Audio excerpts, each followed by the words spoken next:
Sempre sul pezzo ragazzi e bentornati, io sono Nubots e continuiamo il nostro racconto di Kingdom Hearts. Sapete, ci ho pensato tanto e ho deciso che il modo migliore per collegare tutto è cercare di dividere il lavoro secondo l'ordine cronologico degli avvenimenti, così anche da poter permettere a tutti di avere un quadro generale un po' più chiaro, perché credetemi è davvero un casino. Tuttavia vedremo in futuro, credetemi. Per ora occupiamoci dell'inizio della storia con Kingdom Hearts Union X. Agli albori di tutto, il mondo era unico e Kingdom Hearts, un enorme ammasso di cuori, era la più pura fonte di luce e fonte di potere degli uomini. Questa luce viene tutelata grazie all'X-Blade, in realtà si chiamerebbe Keyblade, tuttavia per evitare confusione con le nomenclature più avanti lo chiameremo X-Blade, un'arma leggendaria che ha anche la controparte fisica e terrena di Kingdom Hearts. Facciamo quindi la conoscenza del Maestro dei Maestri, un fenomenale personaggio che, durante i suoi studi, riuscì a riprodurre una copia della sacra arma nella forma dell'oggi conosciuto come Keyblade, elaborandolo attraverso il cuore delle persone. La figura del Maestro dei Maestri non ci stupisce solamente in questa sua azione. Infatti, esso è dotato del dono della preveggenza e vede nel futuro un terribile conflitto che avrebbe portato l'oscurità a prevalere e, di conseguenza, alla fine del mondo. Decide quindi di nominare 5 dei suoi migliori studenti e concedere loro il titolo di maestri, in modo tale che essi possano formare dei gruppi di valorosi guerrieri in grado di proteggere il mondo dall'imminente conflitto. Ad ognuno di essi affida un Keyblade e un ordine segreto, tra i quali è degno di nota quello affidato al maestro Luxu, al quale viene assegnato anche il No Name, un particolare Keyblade nel quale è visibile l'occhio del maestro. L'occhio è in grado di registrare tutti gli avvenimenti della storia e dovrà essere tramandato di generazione in generazione. Ed è proprio grazie a questo speciale Keyblade che il maestro riesce a scrutare il futuro, e di conseguenza sia noi che Luxu capiamo la buona riuscita della sua missione. Oltre a No Name, Luxu riceve anche un'oscura scatola, la quale non deve essere aperta in nessuna condizione.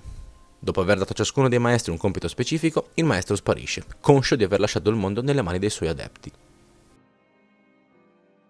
Un giorno saranno proprio i maestri a trovare un incubo, una forma corrotta di Dreamier, creature che fungono da guida consigliera, nonché protezione dagli incubi per le persone. Questo avvenimento porta i maestri a supporre della presenza di un traditore, in quanto gli incubi possono formarsi solamente nel momento in cui il cuore di una persona si arrende all'oscurità. L'enorme tensione che si viene a generare provoca delle fratture tra le fazioni, che rischiano di imbattersi in un conflitto aperto. Tra i 5 viaggianti conosciamo la maestra Ava, alla quale il maestro ha affidato il compito di radunare i più puri utilizzatori di Keyblade sotto un'unica unione, denominata Denti di Leone, in modo tale da nasconderli dall'ormai inevitabile conflitto.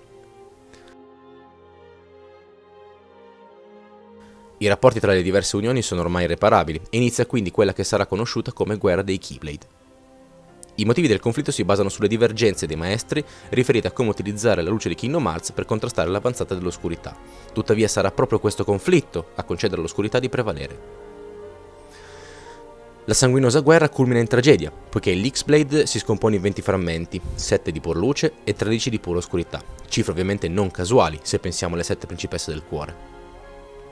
E senza il suo protettore, Kingdom Hearts viene inghiottito dall'oscurità. Fortunatamente, grazie al lavoro di Ava, dei Denti di Leone e alla luce nel cuore dei bambini, il mondo si salverà, anche se non interamente. Infatti, questo verrà diviso in tutti i mondi che visiteremo nei giochi futuri. Il terribile campo di battaglia nel quale possiamo ancora trovare i Keyblade dei caduti verrà ricordato come il cimitero dei Keyblade, e proprio qui assistiamo a una scena nella quale vediamo Luxu intento a trasportare la scatola nera del maestro. Ora sarà compito dei Denti di Leone lavorare e combattere affinché possa essere ripristinata la luce e l'integrità del mondo, nonostante vedremo come quasi tutto giocherà a loro sfavore. Ok ragazzi, per ora abbiamo visto la nascita della saga e, in un capitolo a sé stante, le prime avventure di Sora e dei suoi amici. Vedremo ovviamente di contestualizzare tutto, ma intanto vi chiedo di farmi capire se il video vi è piaciuto o meno commentando qui sotto, iscrivendovi al canale e condividendolo senza un domani. Ci vediamo ragazzi, grazie ancora per l'attenzione, ciao a tutti!